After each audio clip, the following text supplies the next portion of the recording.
l'organisation pour l'alimentation et l'agriculture, pour comprendre davantage et s'émerveiller et aider le sol à produire une meilleure nourriture pour nous. Le sol est si peu compris, et surtout la biologie, les organismes vivant dans le sol.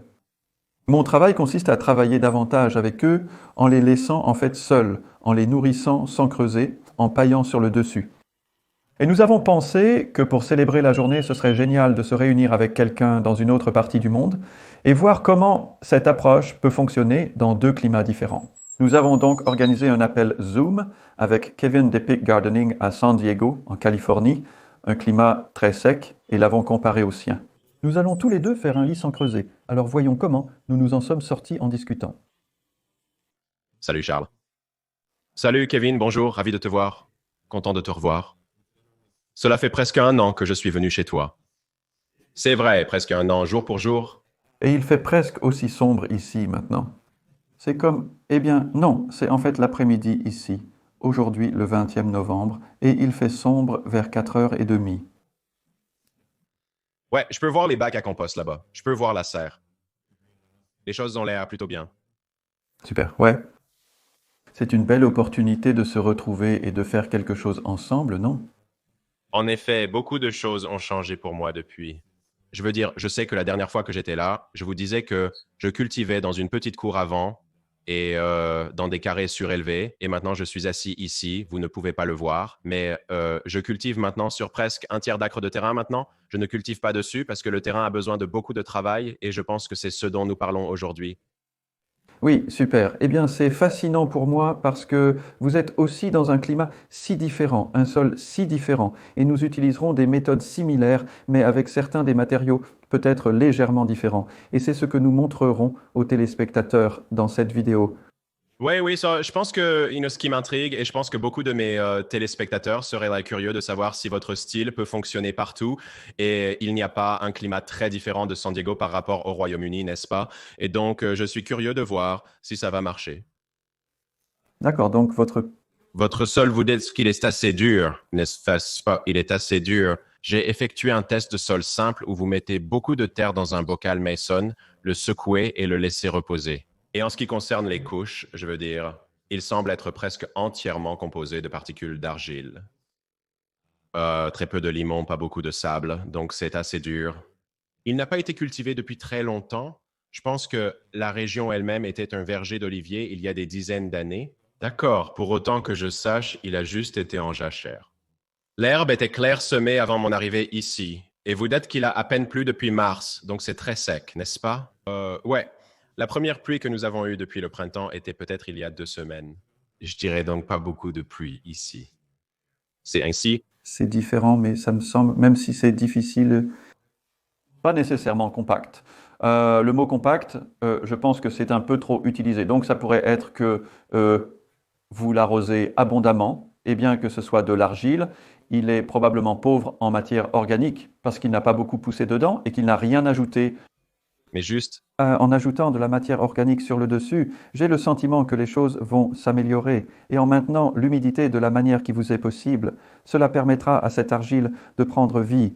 L'argile est formidable, elle retient l'humidité, elle retient les nutriments. Donc c'est une bonne chose. Je dirais que l'argile est meilleure que le sable, pour le dire ainsi. bien sûr, oui, oui. Alors, modifieriez-vous votre méthode pour mon type de sol ou que feriez-vous?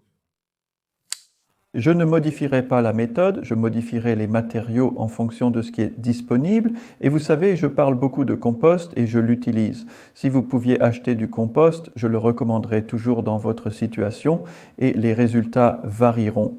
Selon exactement quel compost vous obtenez, bien sûr, j'en ai donc, il y a quelques sources que j'ai. Je pourrais bien sûr l'acheter dans une pépinière locale ou quelque chose comme ça.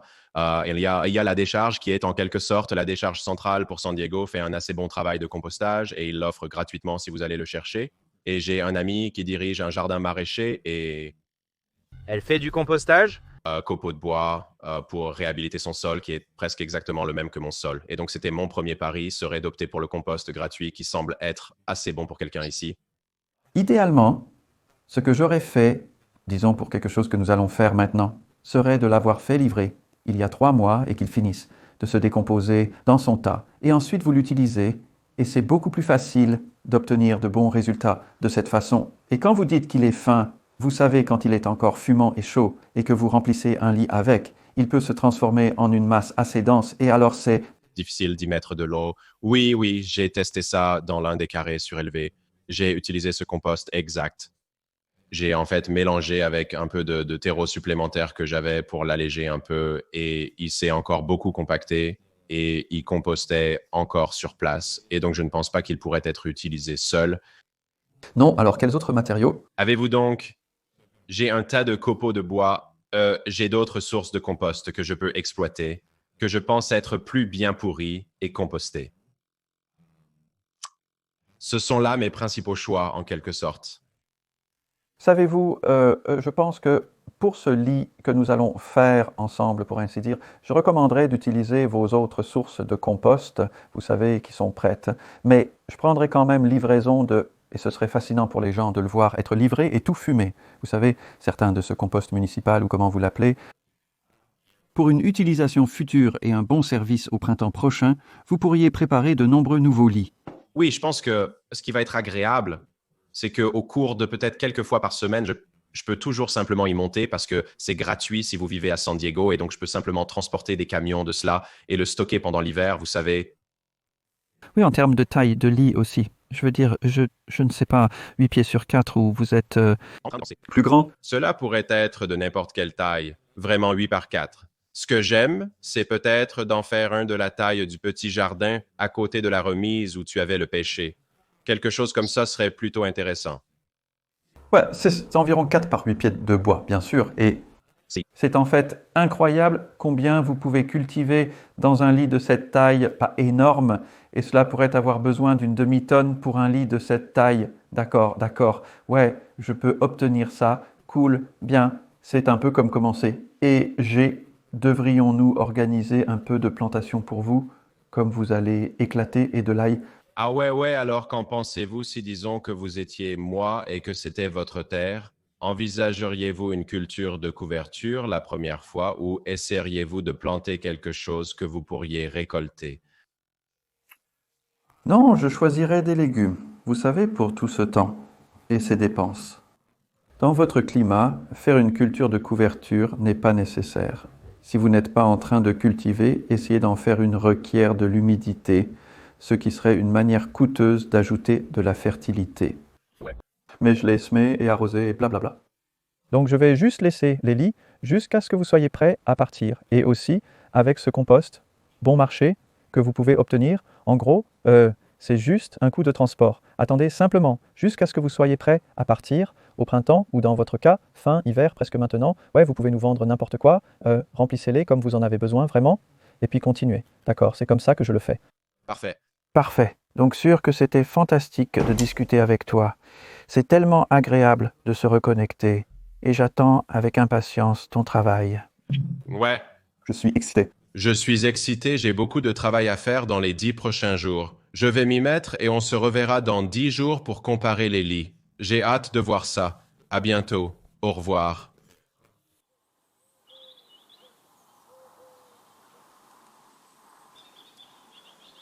Femme au foyer, 21 novembre, tard dans l'automne.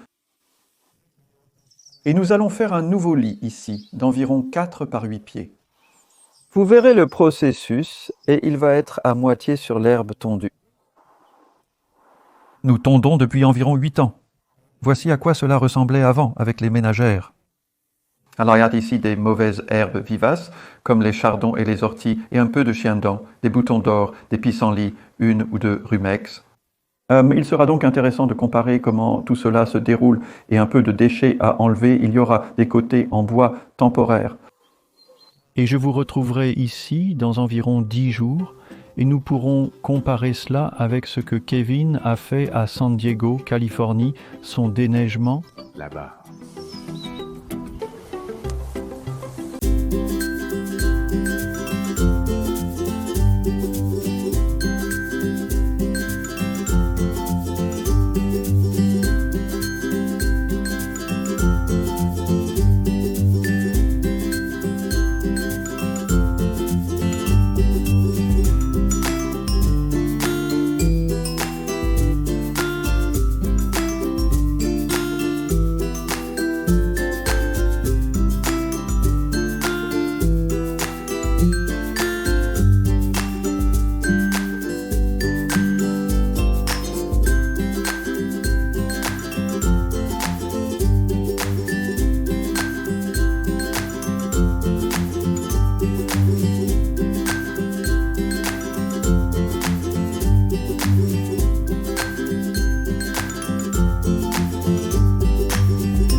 Mais tout d'abord, allons à San Diego et voyons comment Kevin a fait son lit.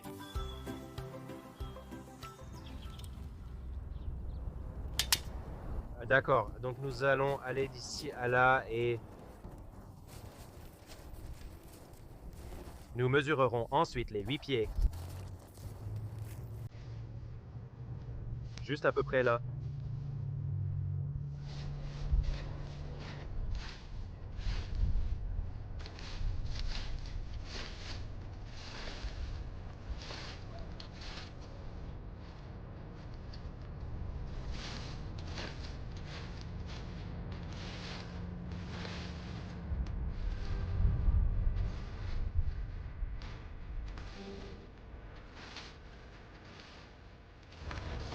Et je vais le décaler légèrement. Nous en poserons un autre juste là. Et continuer à avancer.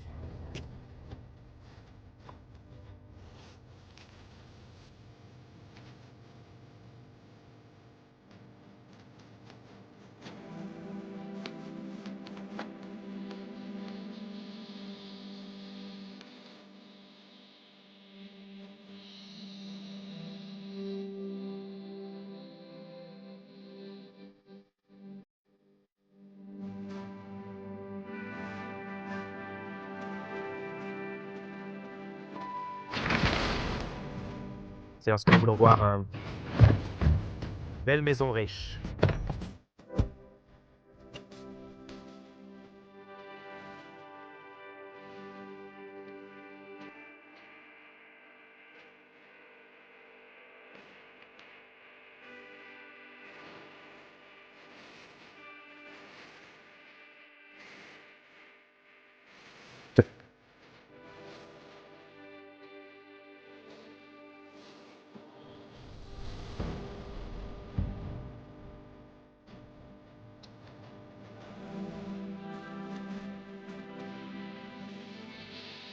Satsang.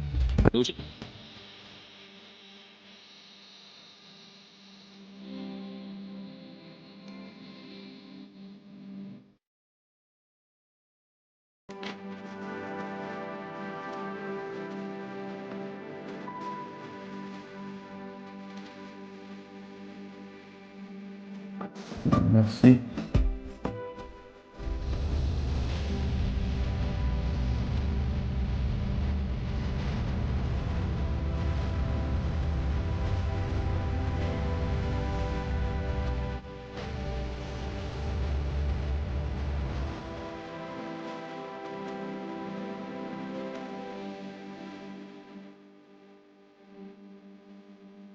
Maintenant, ce qui est intéressant, et je sais que Charles aime pailler simplement avec plus de compost, mais il reçoit aussi beaucoup plus de pluie que moi. Nous avons en fait parlé il y a quelques jours et nous avons partagé nos conditions de croissance par email et il semble qu'il ait déjà reçu un pouce de pluie. Selon moi, il se pourrait qu'on ne reçoive pas une goutte de pluie avant la fin de l'année. Je pourrais donc commencer à appliquer une couche supplémentaire de paillis sur ce mélange de compost car je veux vraiment m'assurer que ce nouveau lit sans creusage ne s'assèche pas, surtout avec ses légumes à feuilles sensibles à l'eau. Vous savez, si le sol s'assèche, ces laitues peuvent mourir rapidement.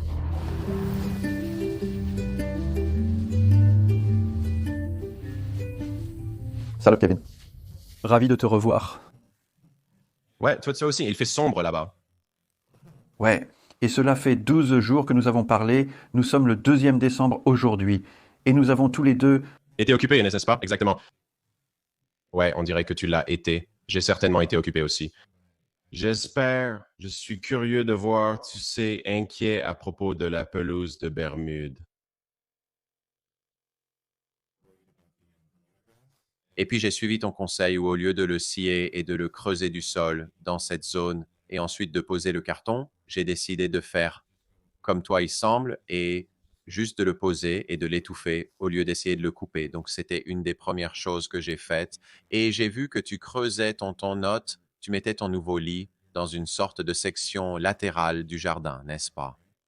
Oui, c'est ça. J'ai fait un peu de creusage, j'ai dû creuser quelques racines de ronces ou de mûres, parce que toutes les racines ligneuses, je les creuse.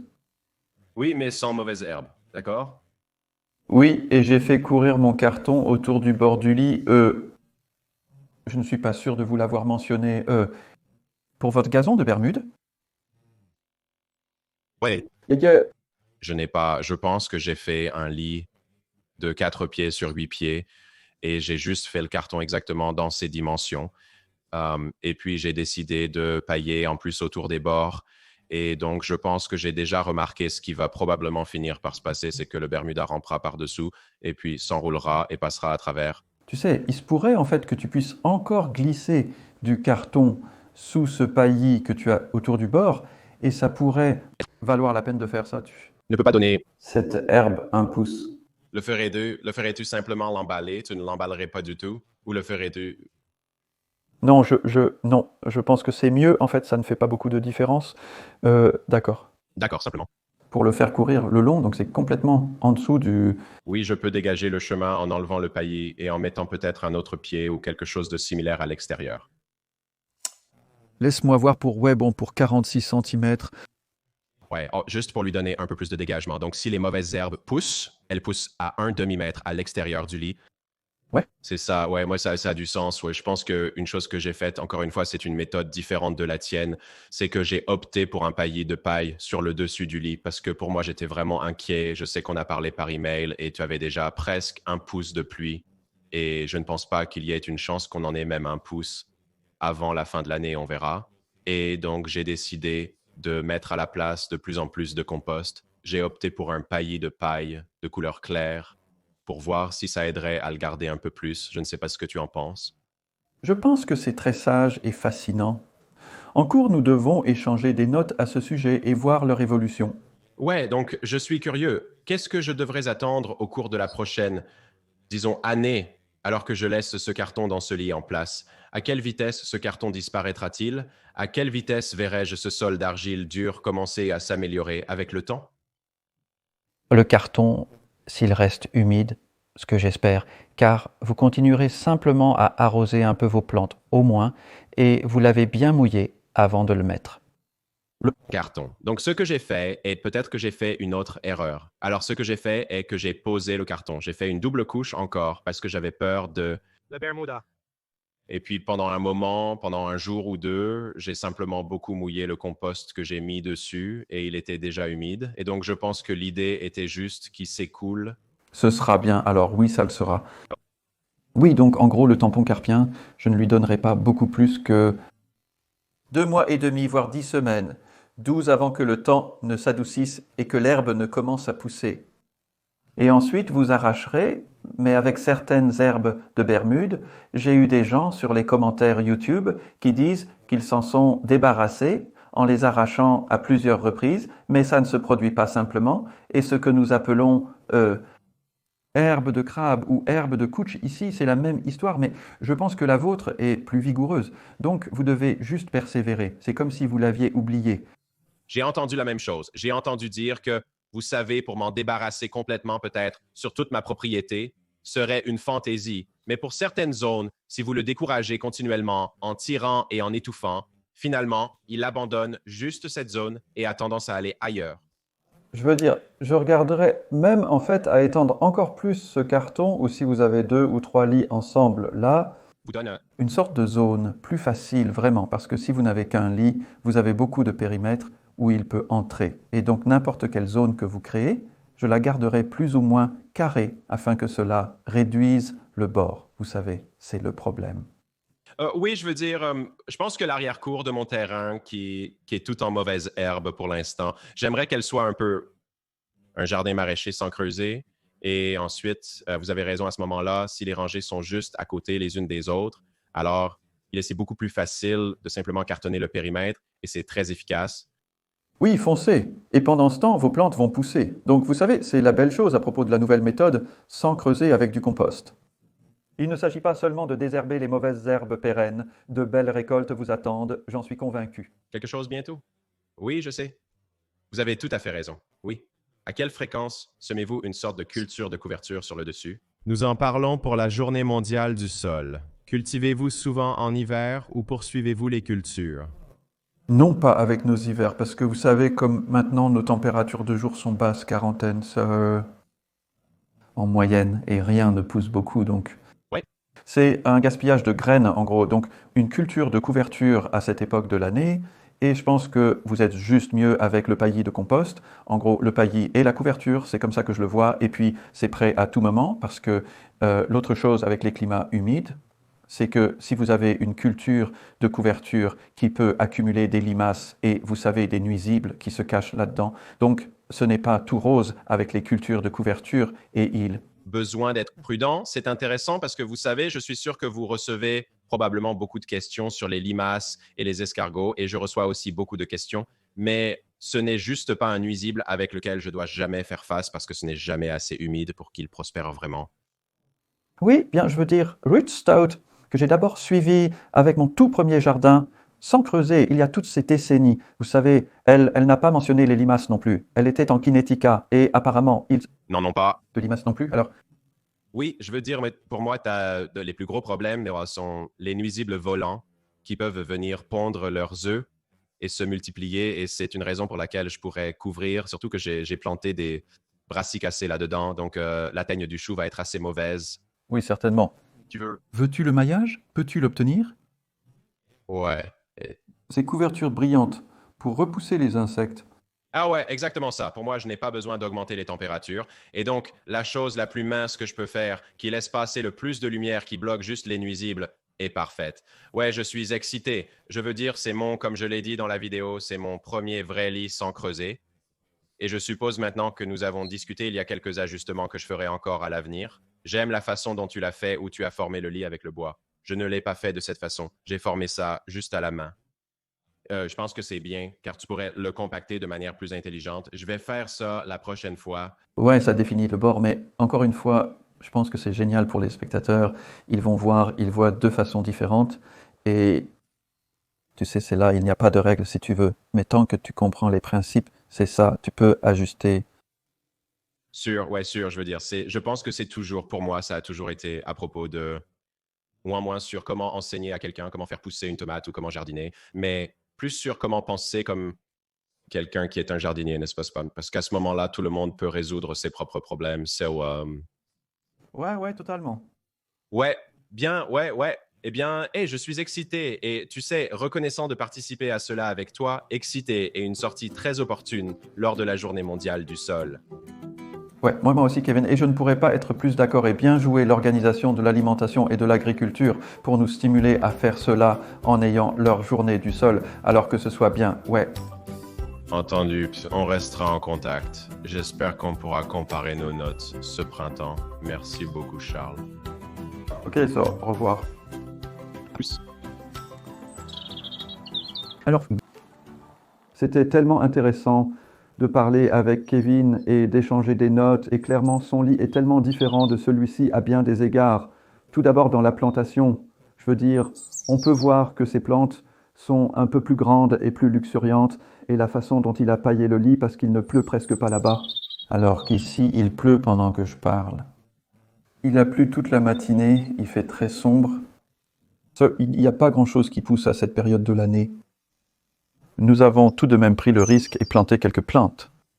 J'ai planté des fèves, des moutardes, de la roquette, de la laitue, du pourpier d'hiver, de la mâche. Entre la mâche, j'ai planté de l'ail, semé des oignons de printemps et des épinards.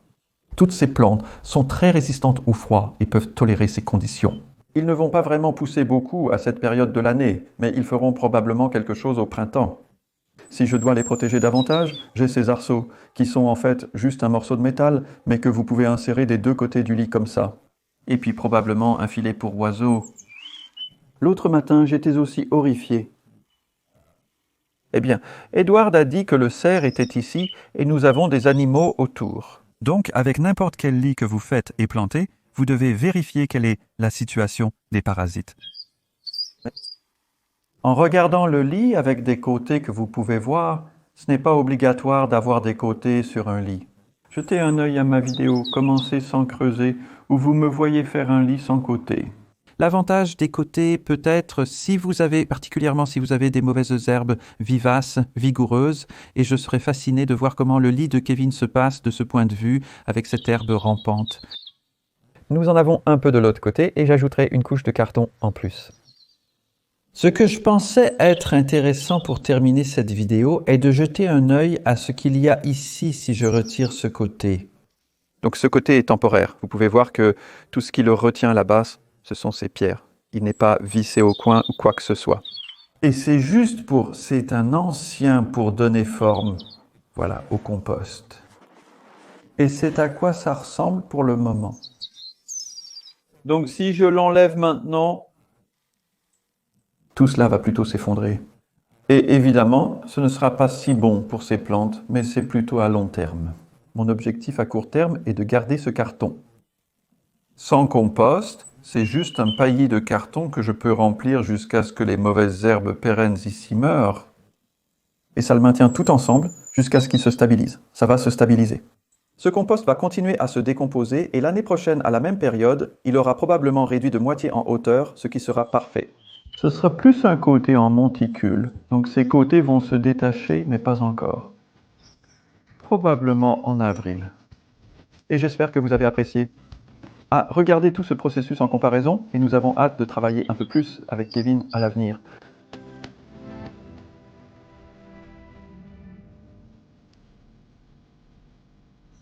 Merci d'avoir regardé.